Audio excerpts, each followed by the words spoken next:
Hi, BookTube. Bill Ruttenberg here with the Ruttenberg Library. Wanted to come to you with a book chat. I wanted to talk about the book that I recently read this week called Lou, and it's a part of the track series by Jason Reynolds. It's the last. It's book 4 in the series. This book is this particular one is, let's see, a Caitlin Dewey book from Anthem Books for young readers out of New York. And it is from the year, let me see here, 2018. So this is a fairly new book. I was new to this series earlier in the school year, and right when we came back to school, my middle school language arts teacher had found the first book in the series, Ghost, and she said, "You got to read this. You are absolutely going to love it." And I don't normally read middle school books. That's not my cup of tea. I usually read, if you follow the channel, I read a lot of history here, nonfiction stuff. That's really what I focus on. But she put me on to this series, and I got to admit, I have thoroughly enjoyed this series of books. And this was the last one. I kind of had put off reading it, not for any reason other than I was reading other stuff, and I'd got sidelined with stuff going on at school. And anyway, I finally got to it this week, and I had time to read it. And so this book was 218 pages, again by Jason Reynolds, and the whole track series focuses on middle school age kids and the problems that they face in the world. And I think Jason Reynolds' his main goal for the series was to be able to show kids, showcase some of these issues, and then show kids different ways of dealing with them, healthy ways of dealing with these issues that they really bother kids, and we as adults sometimes don't recognize that. So anyway, let me tell you a little bit about the story. So Lou is a runner on this track team. He has recently he's one of the newer kids on the track team, but he's recently been named a co-captain on the team, which the other co-captain is a veteran on the team. That kind of causes a wrinkle in the story, and the athletes argue a little bit, and they got to get used to working together. So that's a theme that works through the whole story. He's got lots of themes that go through this. I'll try to hit some of these. Lou is very, very unique. He is a sprinter. He's very, very fast, wins most of his races, first or second in most of his races. And he's very unique because he's an African American, but he's albino. And according to the story, that albinos, that the DNA stuff behind that, it's only 1 in every 17,000 African Americans. So it's a very, it's kind of a rare thing to have. And so he always considers himself special, and he's tried not to let that be, you know how kids can be. They can pick on people for different things, different characteristics you have. Like for me, when I was a kid, back when I had hair, I got picked on for red hair, when I was a kid all the time. And so that I kind of understand that, maybe not to the degree that he does in this story, but I understand the idea of maybe getting made fun of for something that, you biologically really can't help. But anyway, he is albino. He kind of stands out from the crowd, and he finds out early on in the story that his mother is having a baby. And so, he's a middle school aged kid, and this is one of those things that really can surprise people, or surprise kids, when their mother ends up pregnant again. And so his question automatically becomes, will my little brother or sister be albino like me? Or will they end up quote unquote normal? And Lou has this idea that he kind of hopes that it's a little brother and that he's normal, so he can look into his eyes and see what he was supposed to look like. Because he feels, throughout the story, he deals with this feeling of he's not normal, although he is normal. And so his parents are always trying to, kind of stress that to him.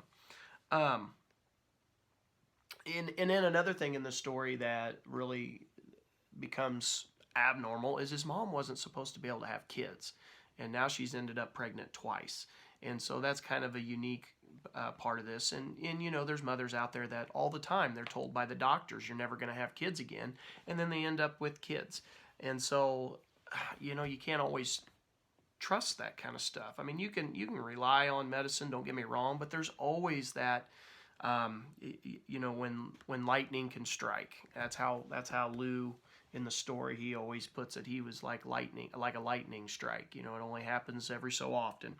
And so as we move forward in the story, we find that Lou is very full of himself. He's very self-assured, confident, cocky, arrogant. I mean, you can put a lot of stuff in there, a lot of ways to describe him. But as the story goes on, we find out that a lot of that is a front. A lot of that is something he has built upon, you know, this front that he's put up because of being albino and stuff like that. He's got some insecurities, and so he puts up this strong, confident, arrogant, cocky front to deal with those insecurities. So he's been through the whole season, this track season, he's been winning most of his races. And the coach, Coach Otis, he at the beginning of the track season only did the running events. And then as the season has went along, he has added other events like the jumping events, the throwing events, the relay events, and now he's added in hurdles. And Lou, he has decided that Lou is going to be his hurdler. And Lou thought he was going to do well because he wins all the time. And so while he's doing the hurdles in that first meet, he ends up hitting the hurdle and crashing and burning. And of course, you know, if you've ever been in track and had something like that happen, you know, you are the focal point of everybody at the field. And so he's very, very, very embarrassed about it. And the whole story really gets into, are you embarrassed or scared? You know, are you scared to get up in front of people, or are you just embarrassed about what happened? And so that becomes kind of a theme through the whole thing, and they kind of define what the two things, the differences between the two. And, you know, the coach is like, you got to deal with being scared. You're going to be scared throughout your life. It's how you deal with the being scared. And he gives an excellent speech. I'll read it off to you about the being scared. So, the coach, as in the other three books, he's always got some abnormal coaching techniques, and like a lot of good coaches do, they got stuff that's a little quirky and kind of sets them apart. And he shows one of his quirks when in practice, after Lou had fallen over the hurdles and they're trying to, you know, work through that, Lou was running. And he goes to jump the hurdle, and this it was real windy, and this dust cloud hits, and he gets dust, and he's got contacts. Nobody knew he had contacts. Well, really, what he's got is this eye problem because of being albino. It also affects the stuff in your eyes, and I don't totally understand all this, and I think I forgot to write down the name of the eye disease that he's got. But he could see in the distance, but he can't see stuff that's up close in his face. Everything that's real close is all blurry. It's just cloudy, and he can't focus on anything. So when he gets that dust in his eye in practice, he takes out the contact, and the contacts were ruined, and he can't see a thing. And the coach is like, "You got contacts? What are you talking about?" And like I said, nobody knew. So the coach had an idea. Coach Otis takes him to the starting line, moves the first hurdle, and he says, "I want you just to sprint through, and I'm going to count your steps." And he counts to, I think it was 12. Counts to 12 steps to the first hurdle. So then he puts the hurdle back, and he brings him back to the starting line. And he says, "Okay, this is what's going to happen. You are going to sprint, and you're going to count your 12 steps, and then you're just going to jump." And he says, What are you talking about, Coach? I can't see the hurdles." He goes, "I know." And so we get this idea of that some of this stuff has got to be done based on faith. And, you know, if you know what the word faith means, it's it's trusting in something you can't see. And literally, he cannot see the hurdle in front of him. And so as he gets ready to do these hurdles, he gets the 12-step, boom, he hits it, doesn't catch a hurdle. And so he's gaining some confidence here. And then the coach goes, after that, I want you to count to 1, 2, 3, and then lead with your, lead and get over that next hurdle. 1, 2, 3, go. 1, 2, 3, go, until you get to the very end. And so throughout the season, and they're heading into the championship week here, he is working on these hurdles every single day and working on basically having faith that it's going to work, counting it out, jump, count it out, jump, count it out, jump. And so we work on that trust in your coach, that faith that it's going to work. And he becomes fairly good at it. Now, as we go through the story, we find out that Lou's dad had problems with his confidence and being scared. And instead of facing the challenges of life, Lou's dad quit. We deal with this all the time. We got to tell kids, you can't be a quitter. You got to at least finish the season. Don't quit. Well, his dad had quit. And he ended up turning to drugs, and he ended up selling drugs. And so we get this whole backstory of what's happened with, before Lou was born, all of the stuff that was going on and who he was selling drugs to. And, we get a lot of issues with just that. And Lou had known his dad had gotten into that, but he did not know some of the people he had sold drugs to. And so as the story goes on, and we're working on, dealing with being scared, there was an old athlete that was his dad's age, and they called him the Wolf. And the Wolf was a superior track athlete, and he started getting, scholarship offers and people coming to watch him and all that, and he got scared. And when Lou's dad had turned to drugs, the Wolf had came and asked, do you got a little something to help me? And he probably never needed it. He was nervous. And he sold him some drugs. And forever after that, the Wolf was hooked. And now we find him in the book. He's on the street begging for money just so he can eat. And it becomes a real, just a real issue. And like I said, these are issues that kids face today. And it's pretty serious. And there's another big serious moment. I probably shouldn't tell you because I don't want to ruin the whole book. But his dad ended up selling drugs to somebody else, and it kind of brings the whole story full circle. I'm not going to tell you about that one just because I don't want to ruin the story. But it deals with this issue of being different. There's a quote in there: "Being different is tough.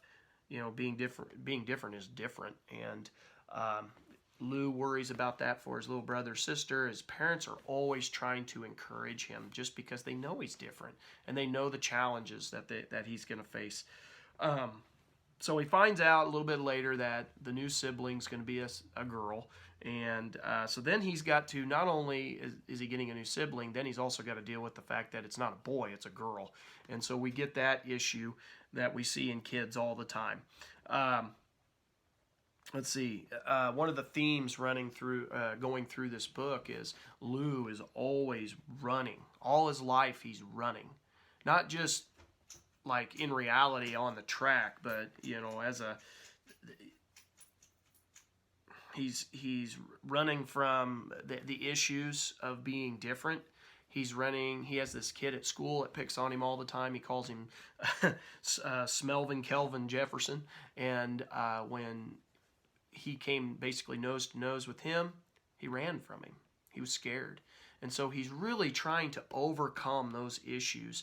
And so the whole book, the theme running through it is overcoming, being scared and dealing with being different. That's probably two of the main items in the book. He always practices trying to build himself up to get over those issues. Let's see here. There's another one where Lou's dad is always telling him, when you do something wrong, you've got to deal with that issue and you've got to make things right. When we talk about this as parents, you got to go make things right. But one of the ultimate lessons in this book is we as parents have to model that for our kids. We can't just expect it to happen. That is not something that is like normal for kids. And so we have to really model that for them. And we see in the book that Lou's dad has to deal with the issue of selling drugs, and he has to go deal with that and make things right. And so we see the modeling. And, as parents, that's one of those things, my wife and I, we are like, they say opposites attract. That was my wife and I. And so we get in little arguments all the time. It happens with married couples, right? And so when we get in arguments, one of the things that we have really stressed and tried to do for our kids, for our two girls, is, when that argument's all over, we come back and apologize to each other, and we tell them what we're sorry for, and, we hug and kiss and make up.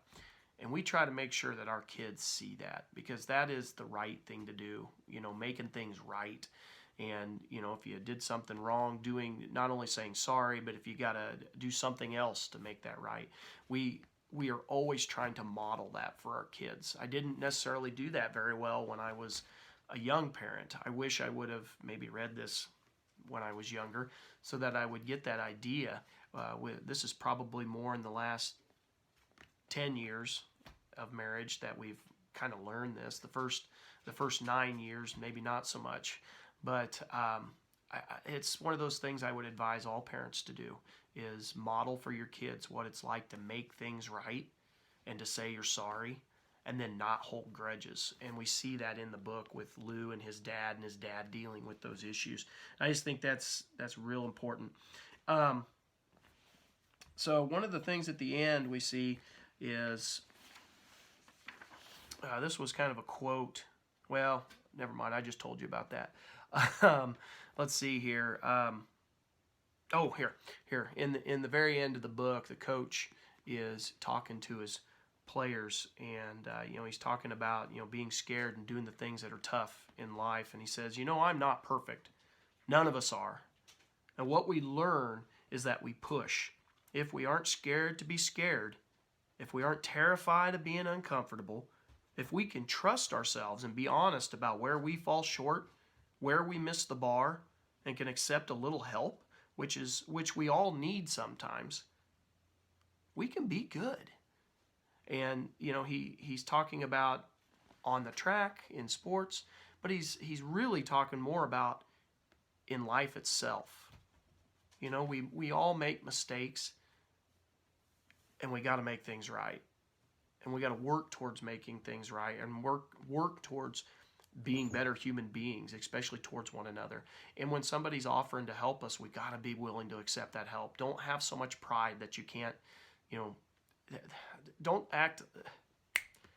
have so much pride that it becomes a wall or a barrier between you and doing what's right.